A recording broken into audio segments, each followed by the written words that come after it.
পরপর চুরির ঘটনায় আতঙ্ক ব্যবসায়ী মহল। রবিবার রাতের অন্ধকারে মুদি দোকানের গোদামঘর এবং মোটরসাইকেল মেকানিকের গোদামঘরে চোরের হানা। ঘটনাটি ঘটেছে আলিপুরদুয়ার জেলার কুমারগ্রাম ব্লকের পূর্ব শালবাড়ি নতুন বাজারে। জানা গিয়েছে, বাজারে সত্যেন্দ্র বর্মন নামে এক মুদি দোকানের গোদামঘরের দরজা তালা ভেঙে ঘরে রাখা আলমারির লকারে রাখা নগদ 60,000 টাকা ক্যাশ এবং দেখার জন্য রাখা টিভি নিয়ে চম্পট দেয় চোরের দল। অন্যদিকে একই রাতে ওই বাজারেই মোটরসাইকেল মেকানিক কার্তিক দাসের গোদামঘরে তালা ভেঙে চুরির চেষ্টা চালায় চোর। তবে গুদাম ঘরে রাখা পুরনো ভাঙা মোটরসাইকেল খোয়া যায়নি বলে জানা যায়। সত্যেন্দ্র বর্মনের স্ত্রী সুমিত্রা বর্মন বললেন, আগের দিন রাতে দোকান বন্ধ করে বাড়ি গিয়েছিলাম।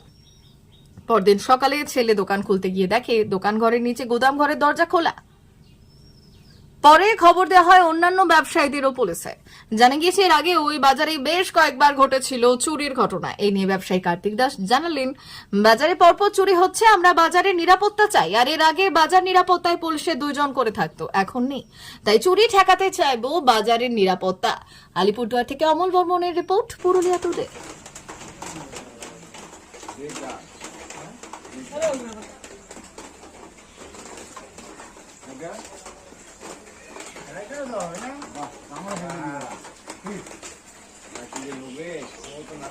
দাদা কি হয়েছে বলুন তো? গতকালকে রাত্রে আমাদের নতুন বাজারে এই দোকানে নিচে গোদরেজ ভেঙে 60,000 টাকা নিছে, এলসিডি টিভি এসে টিভি নিছে, প্লাস আমার দোকানের গোডাউনে তালা ভাঙছে। আমার দোকানে কিছু নিতে পারে নাই, প্লাস আমার দোকানের সামনে যে একটা দোকান আছে ওই দোকান থেকে বাল্ব খুলে নিছে। মাঝে মধ্যে আমাদের বাজারে এরকম ঘটনা ঘটে থাকে, এর আগেও। তো আমরা আশা করি পুলিশ আজকে আসছে, আসার পরে আমরা বললাম ঘটনাটা খুইলা হ্যাঁ আমরা সিকিউরিটি ভাবে দুটো সিভিক চাই বাজারে, আমরা আজকে ব্যবসায়ী সমিতি থেকে লিখিত দিব।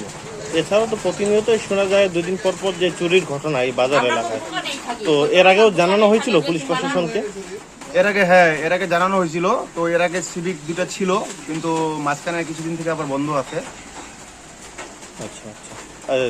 দোকান থেকে কি কি চুরি হয়েছে?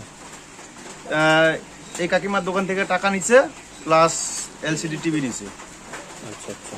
টাকা কি এমনি রাখা ছিল না আলমারির ভিতর? আলমারির ভিতরে রাখা ছিল, ভাঙে নিছে। আচ্ছা আচ্ছা। তালা ভাঙছিল ঘরে? হ্যাঁ, তালা ভাঙছে। ঘরের তালা তো ভাঙছে, ভিতরে যে গোদরেজ ছিল গোদরেজেরও তালা ভাঙছে। আচ্ছা আচ্ছা। পুলিশ প্রশাসন আসছে? হ্যাঁ, পুলিশ প্রশাসন আসছে। আচ্ছা, লিখিতভাবে কি জানানো হবে পুলিশ প্রশাসনকে? হ্যাঁ, অবশ্যই। কি নাম? কার্তিক দাস, ব্যবসায়ী। ওই যে আমার কালকে দোকান করলাম, দোকান কইরা পরে ছেলে আসলো অফিস থেকে, হিসাবপত্র কইরা তালা লাগাইলাম, ঘরে বাতি নিবাইলাম, নিবাইয়া থইয়া বাড়িতে চলে গেলাম। তারপরে সকালবেলা ছেলে আইসা পড়লো দোকানে, দোকান খুললো, খুইলে পরে জল আনতে গেল। জলাইলা দেখে ঘরে মোটর আছে, মোটর চালাবে, দরজা খোলা ভাঙা, তালা ঠালা খোলা ভাঙা।